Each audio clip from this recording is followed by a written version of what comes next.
Hello students, welcome back to the class. Today we are going to discuss about the last pathway for the carbohydrate catabolism, that is the glyoxylate pathway.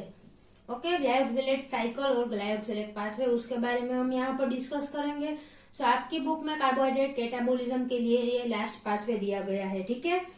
So this pathway will also start with the acetyl CoA that is formed from the glucose और from the fatty acid और protein. किसी में से भी acetyl CoA का production हो सकता है. ठीक है. सो ये एसिटाइल कोए के साथ ग्लायोक्सिलेट पाथवे का स्टार्टिंग होता है एंड इसके मेजोरिटी स्टेप है वो टीसीए साइकिल यानी कि सिट्रिक एसिड साइकिल जो हमारी है उसके साथ सिमिलर होंगे. ठीक है. So one of the intermediate that is formed in this pathway is the glyoxylate. Glyoxylate एक इंटरमीडिएट है जो इस पाथवे में, इस साइकिल में फॉर्म होता है. उसके बेसिस पर इसे ग्लायोक्सिलेट साइकिल नाम दिया गया है. ठीक है. So first of all glyoxylate cycle की इंपॉर्टेंस क्या है वो हम यहाँ पर डिस्कस कर लेते हैं. So vertebrates can not convert the fatty acids और acetate to the carbohydrates. Okay, vertebrates यानी कि हम भी वर्टिब्रेट्स में आते हैं. ठीक है.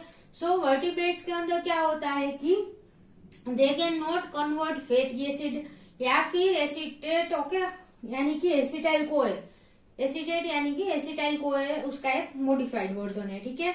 So acetate cannot be converted into the glucose और कार्बोहाइड्रेट मोलिक्यूल्स. क्योंकि कोई भी पाथवे हमने अभी तक ऐसा डिस्कस नहीं किया कि जहां पर सारे के सारे स्टेप्स रिवर्सिबल हो और जो भी एसिटेट एसिटाइल कोए फॉर्म हुआ है वो वापस से ग्लूकोज में कन्वर्ट हो सके. ऐसा कोई पाथवे अवेलेबल नहीं है वर्टिब्रेट्स के अंदर. ठीक है. सो अगर हमारे पास एनर्जी सोर्स के रूप में सिर्फ फैटी एसिड है या फिर सिर्फ प्रोटीन ही अवेलेबल है तो उसमें से जो एसिटाइल कोए फॉर्म होता है वो उसमें से हम वापस से कार्बोहाइड्रेट में उसे कन्वर्ट नहीं कर सकते. ठीक है. क्योंकि कार्बोहाइड्रेट कोई स्ट्रक्चरल इंपॉर्टेंस है कार्बोहाइड्रेट की. ठीक है. बहुत सारे बॉडी में फंक्शंस ऐसे हैं जिसके लिए कार्बोहाइड्रेट की रिक्वायरमेंट है. But in vertebrates this acetate that is produced from the fatty acid or protein it cannot be converted into the carbohydrate molecules. Okay. So mainly कौन सी प्रोसेस है? Highly exergonic processes in the glucose metabolism are the PEP will converted into the pyruvate. Pyruvate में से acetyl CoA का formation होता है. ठीक है. सो ये जो तीन स्टेप है वो हाईली एक्सर्गोनिक स्टेप है. ओके. और they are the reversible step कि यहाँ पर एसिटाइल कोए का एक बार फॉर्मेशन हो गया तो वो वापस से पीईपी में कन्वर्ट नहीं हो पाता. ठीक है. By same pathway. So these steps are the irreversible because they are highly exergonic. वहां पर ज्यादा अमाउंट में एनर्जी रिलीज होती है तो उतनी एनर्जी वापस से प्रोड्यूस करना भी जरूरी है. ठीक है. सो इतनी एनर्जी नहीं मिलती, इसी वजह से ये स्टेप जो है वो इरिवर्सिबल है. So the acetate can not be serve as the starting material for the gluconeogenic pathway. Gluconeogenesis means कि ग्लूकोज का जनरेशन. ओके. जो भी हमने ब्रेक डाउन किया है उसमें क्या होता है ब्रेक डाउन पाथवे में और कैटाबोलिक पाथवे में ग्लूकोज है या फिर कोई भी मोनोमेरिक यूनिट है तो उसका ब्रेक डाउन होकर उसमें से एनर्जी रिलीज होगी. ठीक है. Now here the gluconeogenesis is the reverse process of this. जो ब्रेक डाउन प्रोडक्ट है उसमें से वापस से ग्लूकोज का जनरेशन होता है, ग्लूकोज का प्रोडक्शन होता है. ठीक है. अगर हमें ग्लूकोज स्टोरेज करने के लिए चाहिए या फिर ग्लूकोज अवेलेबल नहीं है बॉडी में तो ग्लूकोज का सिंथेसिस भी बॉडी में होता है बाय ग्लूकोनियोजेनेसिस पाथवे. ओके. सो ग्लूकोनियोजेनिक पाथवे के लिए जो एसिटाइल को है वो स्टार्टिंग मटेरियल के रूप में वर्क नहीं कर सकता क्योंकि ये जो स्टेप है वो इरिवर्सिबल है. एसिटाइल कोए को वापस से ग्लूकोज में कन्वर्ट करने के लिए कोई ऐसा एंजाइम अवेलेबल नहीं है. ठीक है. But in many organisms other than the vertebrates. Okay. Vertebrates में ये पॉसिबल नहीं है कि एसिटाइल कोए में से वापस ग्लूकोज का जनरेशन हो. Clear. But in many organisms other than the vertebrates the glyoxylate cycle serve as the mechanism for converting acetate to the carbohydrate. Okay. Human के अंदर वर्टिब्रेट्स के अंदर एसिटाइल कोए का फॉर्मेशन हो गया तो उसके बाद उसको वापस से ग्लूकोज में कन्वर्ट करना पॉसिबल नहीं है. बट जो ग्लूकोनियोजेनेसिस की प्रोसेस है वो ह्यूमन के अंदर भी होती है बट वहां पर पाइरूवेट में से वापस ग्लूकोज का सिंथेसिस होगा, ठीक है। एसिटाइल कोए में से नहीं, पाइरूवेट में से ग्लूकोज का सिंथेसिस हो सकता है, ओके। बट यहाँ पर हमें मेजर फोकस कहाँ पर करना है, एसिटाइल कोए और एसीटेट के ऊपर, कि जो फैटी एसिड प्रोटीन सबके ब्रेकडाउन से एसीटेट का फॉर्मेशन होता है, ठीक है। सो उस पर हमें यहाँ ग्लाइकोजेलेट साइकिल में फोकस करना है। So in many organisms other than the vertebrates, the glyoxylate cycle will serve as the mechanism for converting acetate into the carbohydrate. Glyoxylate cycle के थ्रू हम एसीटेट को वापस कार्बोहाइड्रेट में कन्वर्ट कर सकते हैं, ठीक है। बट ये प्रोसेस वर्टिब्रेट्स के अंदर नहीं देखने को मिलता, ये साइकिल वर्टिब्रेट्स में प्रेजेंट नहीं है, ठीक है। सो कौन कौन से ऑर्गेनिजम्स में प्रेजेंट होगी, in plants, then certain invertebrates and some microorganisms. These all will show the glyoxylate cycle and acetate can serve as the both. Okay, first energy rich fuel. Okay, हम सभी ऑर्गेनिज्म के अंदर acetate है वो energy rich fuel के रूप में work करता है कि उसका ब्रेकडाउन होकर high amount of energy release होगी, ठीक है। So it work as the energy rich fuel. And जहां पर ग्लायोक्सिलेट साइकिल देखने को मिलती है वहां पर एसीटेट का एक और फंक्शन है, which is the source of the PEP for the carbohydrate synthesis. Okay, phosphoenol pyruvate का सोर्स है एसिटाइल कोए कि उसमें से फॉस्फोइनोल पाइरूवेट का सिंथेसिस होगा, पीईपी यानी कि फॉस्फोइनोल पाइरूवेट। सो एसिटेट में से फॉस्फोइनोल पाइरूवेट का सिंथेसिस हो सकता है। एंड अगर पीईपी का सिंथेसिस एक बार हो गया तो वहां पर हम ग्लूकोनियोजेनेसिस पाथवे का ये एक इंटरमीडिएट है फॉस्फोइनोल पाइरूवेट। सो उसमें से कार्बोहाइड्रेट ग्लूकोज का सिंथेसिस हो सकता है। So carbohydrates can be synthesised from the acetate by the glyoxylate cycle, okay. But सभी ऑर्गेनिज्म के अंदर ग्लायोक्सिलेट साइकिल्स नहीं देखने को मिलती, ठीक है। किस किस कौन कौन से ऑर्गेनिजम्स में देखने को मिलती है ये भी याद रखना, in plants, then some invertebrates and some microorganisms will show the glyoxylate cycle. Clear. So अभी हम ग्लायोक्सिलेट साइकिल के बारे में देखते हैं। इसका मेन फंक्शन क्या है कि एसीटेट है उसमें से कार्बोहाइड्रेट का सिंथेसिस करना, okay. So this pathway will start with, obviously acetate के साथ ही स्टार्ट होगा, एसिटाइल कोए के साथ, क्योंकि उसमें से ही हमें कार्बोहाइड्रेट का सिंथेसिस करवाना है, ठीक है।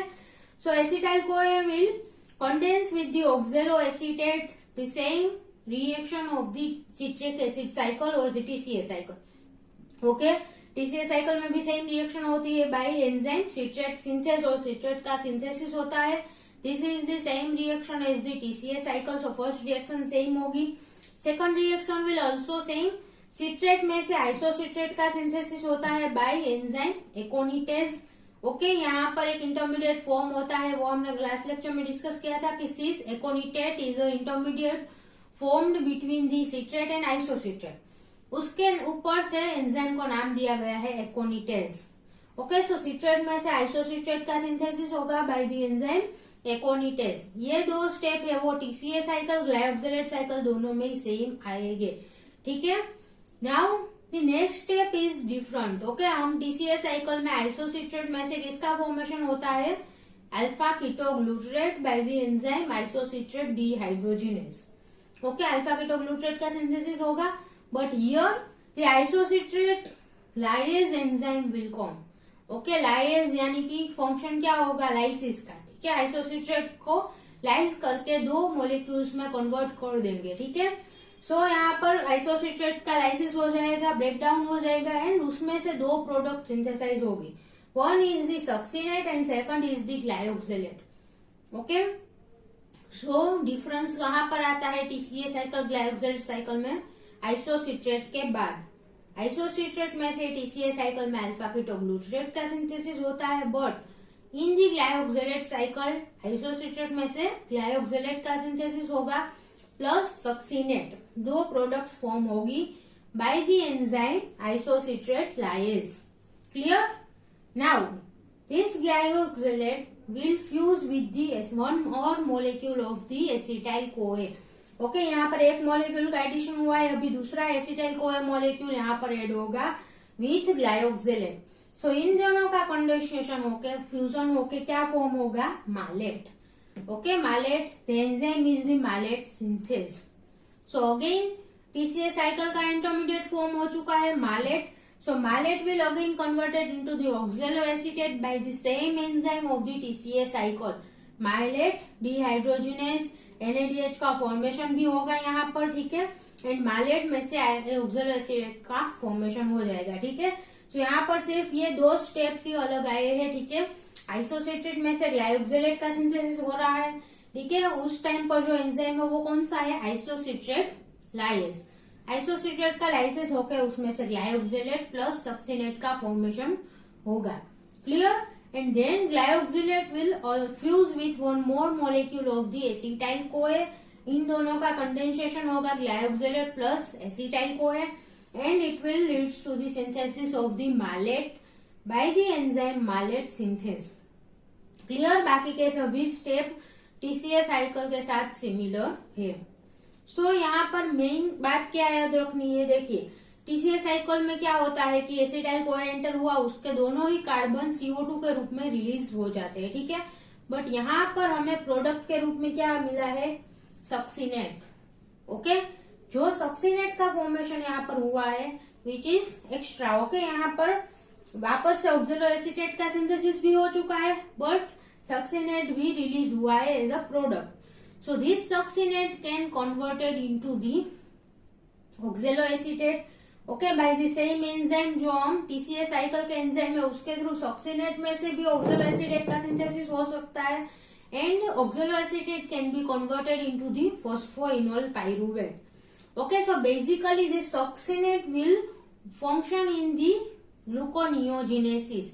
इस सक्सिनेट में से ग्लूकोज मोलेक्यूल यानी कि कार्बोहाइड्रेट का सिंथेसिस होने के लिए ये सक्सिनेट यूज होगा, ठीक है। बाकी के टीसीए साइकिल में क्या होता है कि ऑक्सैलोएसिटेट और पूरी की पूरी साइकिल उसी प्रकार चलती है एंड उसमें से प्रोडक्ट के रूप में सिर्फ CO2 के रूप में ही कार्बन रिलीज होते हैं, ठीक है। बट यहाँ पर in this glyoxylate cycle succinate will be released at the product. So ये जो सक्सिनेट रिलीज हुआ है वो ग्लूकोनियोजिनेसिस में फंक्शन करेगा, ठीक है। Succinate is also one intermediate of the TCA cycle. So TCA cycle के एंजाइम के थ्रू सक्सिनेट में से पहले ऑक्सैलोएसिटेट का सिंथेसिस होगा and then this oxaloacetate will be converted into the phosphoenolpyruvate. One step process है, इसमें एक एंजाइम आता है, ठीक है, एंड ऑक्सैलोएसिटेट में से फॉस्फोइनोल पाइरुवेट का सिंथेसिस हो सकता है, ठीक है। So this glyoxylate cycle is basically for the synthesis of the carbohydrates from the acetyl CoA। And एक और बात याद रखना कि हम टीसीए साइकिल में एक ही एसिटाइल CoA मॉलिक्यूल एंटर होता है एक साइकिल में, बट यहाँ पर एक साइकिल रन होने के लिए दो एसिटाइल CoA मॉलिक्यूल्स की रिक्वायरमेंट होगी, ठीक है। ग्लाइओक्सिलेट का सिंथेसिस हो गया, उसके बाद ग्लाइओक्सिलेट को वापस ऑक्सैलोएसिटेट में कन्वर्ट करने के लिए एक और एसिटाइल CoA मॉलिक्यूल की रिक्वायरमेंट होती है, ठीक है। So this was all about the glyoxylate cycle. इसका फंक्शन क्या है, to synthesise the carbohydrate molecules from the acetyl CoA, ठीक है। अगर माइक्रो ऑर्गेनिज्म को एज अ सोर्स उनके ग्रोथ मीडियम में सिर्फ फैटी एसिड या प्रोटीन ही प्रेजेंट है एनर्जी सोर्स के रूप में, तो वो उस एनर्जी सोर्स को कंज्यूम करके उसमें से जो एसिटाइल CoA फॉर्म होता है उसमें से वो कार्बोहाइड्रेट सिंथेसाइज कर सकता है, ठीक है। जो उसकी सेल मेम्ब्रेन को या सेल वॉल का फॉर्मेशन के लिए रिक्वायर्ड है वो कार्बोहाइड्रेट एसिटाइल CoA में से सिंथेसाइज हो सकता है, ठीक है। So this is the importance of the glyoxylate cycle. This was all about the glyoxylate cycle. यहाँ पर आपका कार्बोहाइड्रेट कैटाबॉलिज्म समाप्त होता है, ठीक है। In our next lecture we will discuss about the next two molecule जो है प्रोटीन एंड लिपिड, उनके कैटाबॉलिज्म के बारे में डिस्कस करेंगे, ठीक है। So thank you so much students for watching this video, and if you have any doubt then please ask in the comment box. Thank you.